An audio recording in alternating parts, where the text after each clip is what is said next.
Elias noticed that I had stopped asking for his opinion on everything. An email came from work, a position had opened up at the New York headquarters, and they wanted to know if I was interested. I filled out the application and hit send before I even remembered I hadn't told him. When Sarah's wedding invitation arrived, addressed to Chloe Vance and guest, I RSVP'd for one and wrote a separate check for their gift. Even the minor surgery, the one that required a hospital stay, I handled myself. I found a specialist, dealt with the insurance pre-approval, and scheduled the procedure all on my own. Elias was a surgeon. When he found out, he frowned. "You're sick? Why didn't you tell me?" The words slipped out before I could stop them. "I handled it. Don't worry." As soon as I said it, we both froze. Just 2 weeks ago, I was the clingy girlfriend who would text him photos of dresses and salads, agonizing over what to wear on a date or what dressing would make me fat. "This one or this one? Is this vinaigrette going to kill my diet?" He used to answer. Then his replies became a curt, "Either one is fine," and eventually, he just left me on red. I thought he was just busy, until I realized he wasn't like that with everyone. For instance, with Lily, the daughter of his late mentor who he'd been asked to look after. "The surgery is tomorrow?" The attending physician handed me the clipboard, his tone routine. "Dr. Mercer is still out of town for a conference.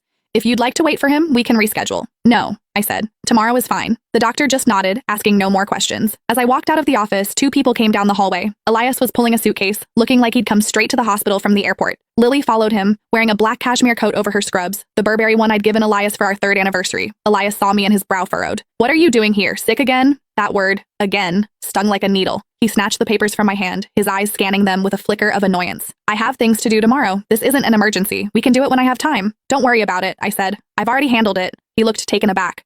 This was coming from the girl who used to video call him in tears over a paper cut, the one who sent him a dozen selfies just to pick a date night outfit. Now here I was, calmly scheduling my own surgery. If he hadn't run into me, he probably wouldn't have known until after it was over. I took the chart back, accidentally knocking a small box from his hand. It clattered to the floor, spilling its contents. "Birth control pills. It's not what you think," Elias said, bending to pick them up. His voice was as flat as if he were discussing the weather. "They're for Lily's cramps. Doctor's orders." Lily clutched the coat tighter, her voice a fragile whisper.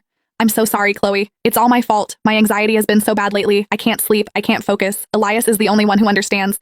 He said he couldn't leave me alone in case I did something stupid." Her voice trailed off. "You don't know what it's like. Sometimes my head is just full of bad thoughts. I can only get through it when Elias is with me. I just wish I could be strong like you." I'd heard this script before. Every time I questioned their relationship, Lily would bring up her anxiety and her bad thoughts, and Elias would shoot me a look that screamed, "How can you be so heartless?" Once I had a sharp pain in my stomach and asked him what kind of specialist I should see. This brilliant neurologist told me, "I don't know." When I complained he was being dismissive, he just pinched the bridge of his nose wearily. "Can't you just look it up yourself? You're an adult, Chloe. Can you be a little more independent? Stop relying on me for every little thing." So frugal with his words for his girlfriend, yet he personally escorted someone else to her doctor's appointments. "Well, you should take good care of her then," I said, my voice completely flat. "After all, her mental health is much more important than my surgery, right?" Lily's face flushed. "Chloe, that's not what I meant. Are you still